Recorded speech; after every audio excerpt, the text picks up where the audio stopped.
Oi, gente, tudo bem com vocês? Meu nome é Alanis e hoje eu vou falar sobre o nazismo e o fascismo.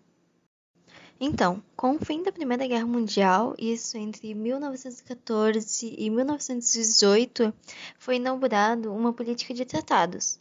Um deles era o Tratado de Versalhes, que tinha como objetivo punir a Alemanha, com medidas extremamente rigorosas. A França ela era uma apoiadora ferrenha dessas medidas, já que se sentia mais injuriada da guerra. Isso entra em vigor em 1920 e afeta a Alemanha em 3 níveis: militar, territorial e econômico. Isso acaba mergulhando o país em uma série de crises. Sendo mais específica, sobre a militar, ela possui limitação de tropas, também tem a proibição da ocupação militar em seus territórios e da Alemanha possui equipamentos para guerra também. Na econômica, vai se tratar de altas indenizações para civis e outros. E no território, ela acaba perdendo todas as colônias e territórios adquiridos na Primeira Guerra Mundial. Isso acaba gerando uma situação em que há uma inflação tremenda. Isso gera descontentamento com a República de Weimar, que era o governante da época. E são nessas condições que o nazismo surge entre 1909 e vai até 1933. Existe uma degradação econômica no país, as imposições do Tratado de Versalhes que acabam pesando, as crises, a fragilidade social se formam na Alemanha. Aí, em 1920, Hitler ele se torna responsável pela propaganda do Partido Operário Alemão, que mais tarde se tornou o Partido Operário Alemão Nacional Socialista. E ele tinha o objetivo de se tornar chanceler da Alemanha. Então, Hitler acaba elaborando um golpe, isso em meados de 1923, em uma cervejaria para tomar o controle da Baviera, que era um importante estado alemão.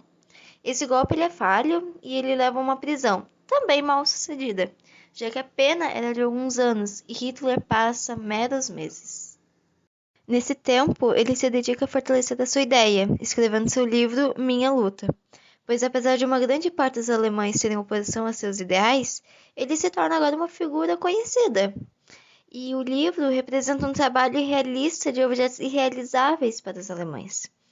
Mas havia a incapacidade da República de Weimar, e Hitler tinha uma capacidade de comunicação muito boa, tendo treinado isso em sua curta prisão em Landsberg.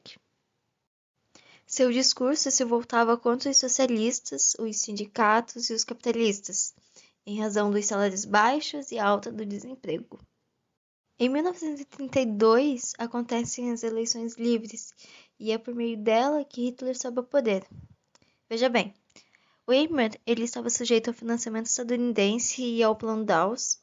Ele estava sujeito aos pagamentos que a Alemanha deveria fazer em razão da Primeira Guerra. E por isso o governo ele foi tão mal sucedido e não resistiu às promessas de Hitler.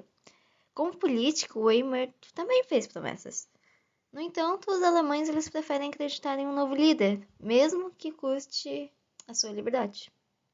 Falando um pouquinho da formação do nazismo, ocorre da data de 1933 a 1934.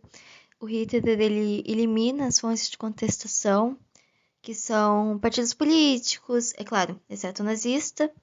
Ele dissolveu os sindicatos, que era a sua promessa inicial. Ele acaba com o direito de greve, ele elimina o movimento operário e ele acaba fechando jornais de oposição, estabelecendo uma censura à imprensa. Então, essa charge que vocês veem aí, ela não seria permitida. Agora, sobre a sua consolidação, que é a fase que a gente mais conhece, porque houve uma imensa propaganda política e também uma estabilização econômica e uma uniformização interna. Também é nessa fase que ocorre o rearmamento da Alemanha, que havia sido retirado por meio do Tratado de Versalhes, vocês lembram que eu tinha comentado anteriormente. Em 1933, em Berlim, a sede do parlamento alemão ela pega fogo, e o acusado do crime ele tinha uma suposta relação com o Partido Comunista, e isso foi o pretexto necessário para fortalecer o anticomunismo pelos alemães. Bom, e quais são as características do nazismo?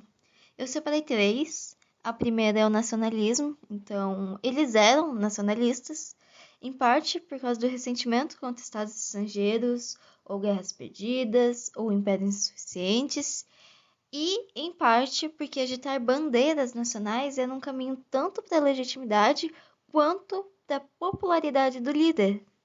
A outra é o antissemitismo, então os novos movimentos da direita radical, eles apelavam para essas tradições mais antigas de intolerância.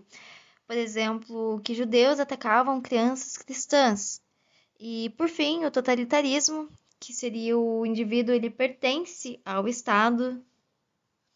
O fascismo, ele começa a se difundir em 1919, mas em 1920 acontece uma virada, que foi a Marcha sobre Roma, isso a mando de Benito Mussolini, que foi fundador do Partido Fascista. A marcha, ela tinha o objetivo de pressionar a monarquia italiana para nomear Mussolini como primeiro-ministro. Isso de fato aconteceu. O nazismo e o fascismo, eles têm muitas semelhanças. O antissemitismo, ele foi incorporado ao fascismo em razão de Hitler.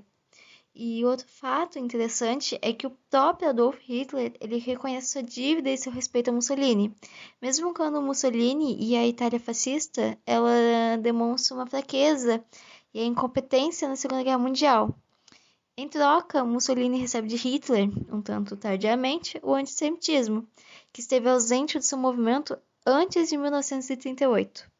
Contudo, o fascismo italiano sozinho ele não exerceu muita atração internacional, embora tentasse influenciar e financiar pequenos movimentos em outras partes do mundo. É isso, muito obrigada.